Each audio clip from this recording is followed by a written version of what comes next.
Hey you guys, so welcome to my channel once again. Today I'd like to talk to you about a very special place that I lived in, that I spent a retreat at. It's called Floristral. The other name is Sound of Light, SOL, Soul Circle. It is near Dominical, Costa Rica. I came across this place when I was looking for answers to a physical a disorder that I had, that I struggled with for many years, which is a very strong pain in the pelvic area when I would get my period. Basically very, very strong cramps. To a point where I would, get like really bad diarrhea, and I would throw up, and was vomiting for hours, and basically just holding myself like this, like a little baby, and just praying for the pain to stop, for the pain to go away.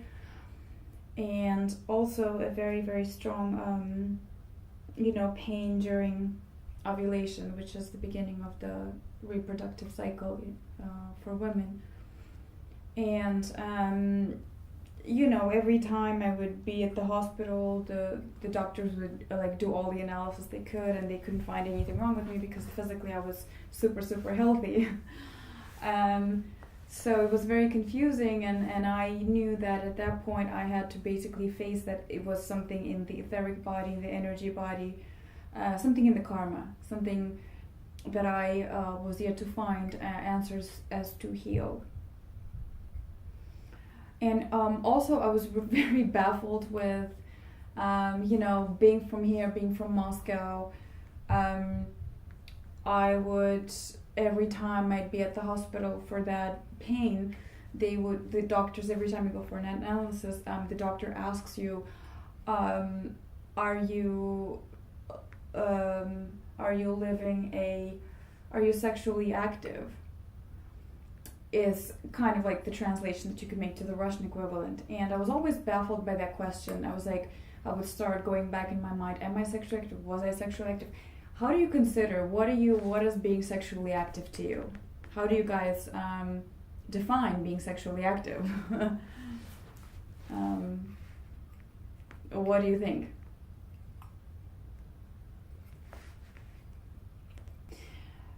So guys, as I was saying, the doctors, basically they would put you on a trip about, you're,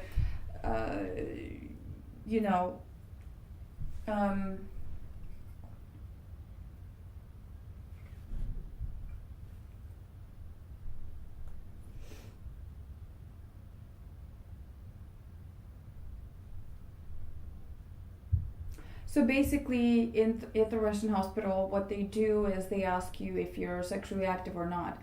And I would go back in my mind and I would say, no, I'm not, because I didn't have a boyfriend at the time, and I didn't have a relationship at the time. So I was like, no.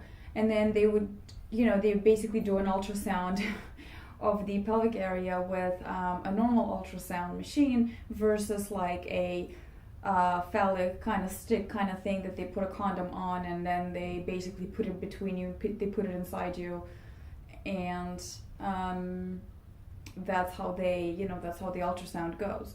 So I was a bit baffled, like, why would they do that? And then there was this awkward situation with the doctor, like, she's like, oh, come on, you're 30, like, are you, and you're still a virgin, in other words, and I was like, I didn't even know what to say to them, because I didn't want to be like judged too fast, and I didn't want to, I just wanted to see their perspective. And basically every other doctor would go on a trip about, you get like really bad cramps, really strong ovulation pain and period pain because you're sexually inactive, and because you're not like, you're 30 or over 30, and you're not like living a sexually active life. And I mean, it's probably definitely, most definitely not the only one in the situation. So, how do you guys feel? Have you had a similar experience? This is what I want to know. And if yes, then how would you react to that? So, please share. I'd love to hear about that. So, as I was saying, I was led to Florastral as a result of many people basically trying to direct me to do an ayahuasca ceremony. As when you travel through Latin America, you're basically constantly confronted with that. Everybody's just like, especially if you're into spirituality, they're saying, do this, oh, ayahuasca opened me to that, and I saw this, and I healed that, and as we're ultimately all in search of a healing modality that would give us like stable long-term result, in daily life, I was basically presumptuous and very, very careful, very on guard, very guarded about doing things like that, because I know it to be true that in spirituality, if you're really looking for long-term results, then it has to be something that you're able to sustain. You know that it takes time. You know that it doesn't happen overnight. It's the yogic path is the path itself. There's no, it's not like you get there one day and all this time you were not there. It's like every day you do it little by little, and that's how you get there. So I know that with ayahuasca it's very different. What I heard was that, people see something extremely out of this world and so multidimensional and transcendental that they cannot ground in the here now, and they are very disappointed when they come back here and they see they're actually not what they saw in that trip. That's the danger of those adventures, of those trips. So basically, I knew that I had to look for answers elsewhere. I had to go and find where in my energy body was I creating this physical illness. So at about the same time, it was about 4 years ago, I was back in one of my parents' homes, in my parents' house in Moscow, and I was just like laying in bed one evening, and I had this vision. I saw this jungle or this plant consciousness, something within me that was calling me, and almost like a consciousness running through a plant, and I could feel like an imprint on me of that.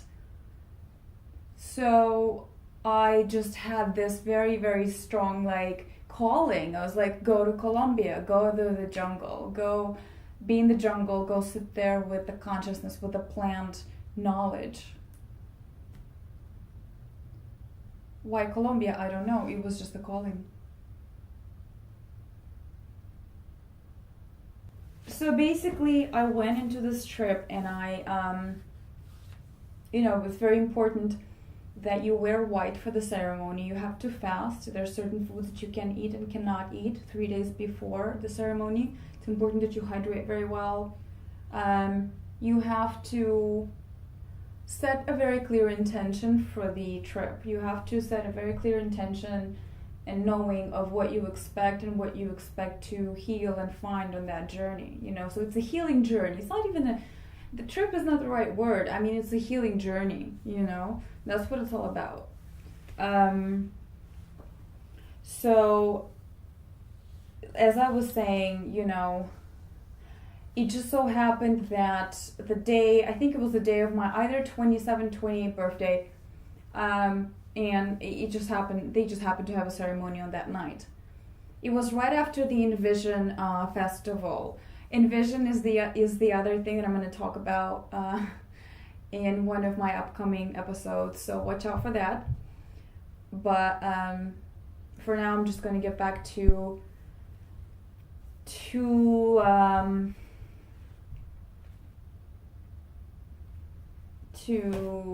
ayahuasca, so to speak.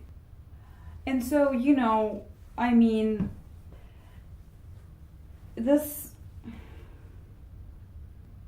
So guys, as I was saying, I was also going to talk about, Envision Festival, which is going to be in one of my upcoming episodes, so watch out for that. But back to Flor Astral in Costa Rica. I loved staying there so much. First of all, because of the tropical nature, it's amazing. Costa Rica is so unique. There's this beautiful, toucans with like this parrot with like a really long nose, and they're so adorable. And the sloth, which is like this really super lazy animal that hangs off a tree and kind of comes down once a week to eat and to poop, and kind of climbs back up and just stays there for the week and does nothing else.